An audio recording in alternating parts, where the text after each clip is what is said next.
One of the things that I do not like to do is I do not like to talk about last night's dreams. I mean, it's the fear of planting seeds in the reality. But the one that I had last night was too real. Too real in the way that, well, here's the thing. I left my journal behind. I forgot to take the journal with me when I was in this place in my dream, not realizing that it was missing until the next day that I reached for it to write and it was missing. This was in the dream.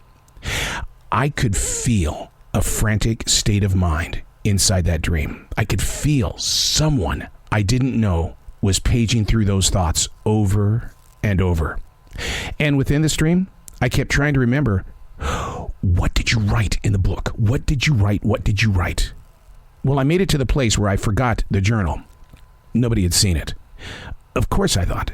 Because if you had your hands on someone else's personal writings, would you admit to stepping inside that writing?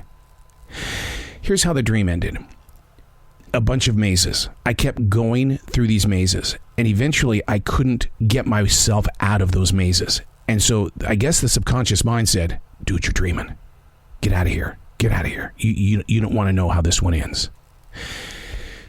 The images of such a personal thing, such as your journal. But the thing, though, is that where I kind of woke up and thought about it is like, wait a second, even if you lost your journal, it shouldn't have bothered you that you did lose your journal inside this place.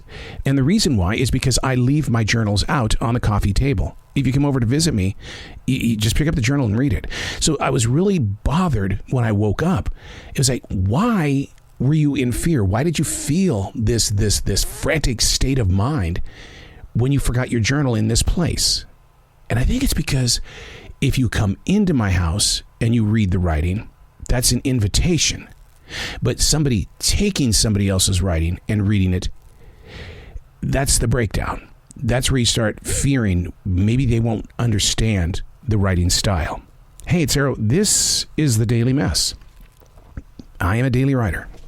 I've been doing this since 1994, daily writing. And you take moments like this and you try to learn from them. Is there something about this dream that is preparing me for the future? Or is this the mind letting something go? Maybe a fear of somebody reading the journals back in 1994 when all of this started. This is the Daily Mess. I mean, when you step into a morning of writing, I don't know about you, but I'm always met with a wall of sound. Most writers require the nearest moments of silence. That's not me. And the reason why is because I use any type of sound to fill my atmosphere with energy. My mindset needs sound.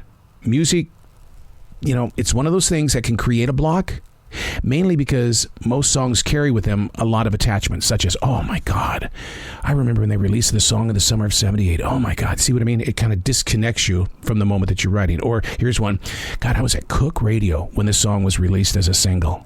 Man, I was there when it was first played. Or it's the infamous breakup song or something else that's attached to it. That's what music does, and that's why sometimes it's very difficult for me to write while there's music on.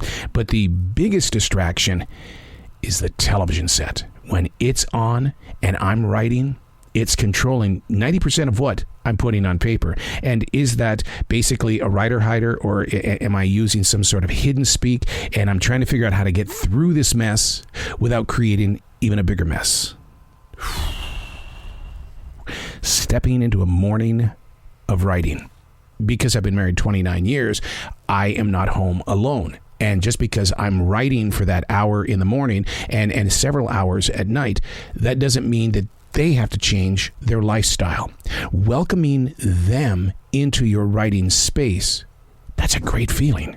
That's a moment where you can say, yeah, but then you have to take what's distracting you and turn it into a positive fuel. And if you have to drop the writing instrument and walk away for a couple of seconds and then come back in, one of the other distractions, food. Your stomach is going, you need food. Feed me, feed me. And then when you get food, well, your attitude changes because now you've got that's going to take from your energy level, and you probably have a dog sitting right there in front of you. So learning how to deal with the distractions, the way you do that is put yourself in the distraction. Put yourself in positions where it's like you get used to and you strengthen up your guard in the way of saying, you know what, this is okay. I once had a program director that every time I would talk on the radio, he'd hit me in the arm, and I'd go, God damn it, Mike, why can't you stop that? And he goes, oh, that just said something to me. And I said, what? You're not a professional, because a professional can tune it out. I'm Errol, and that's the Daily Mess.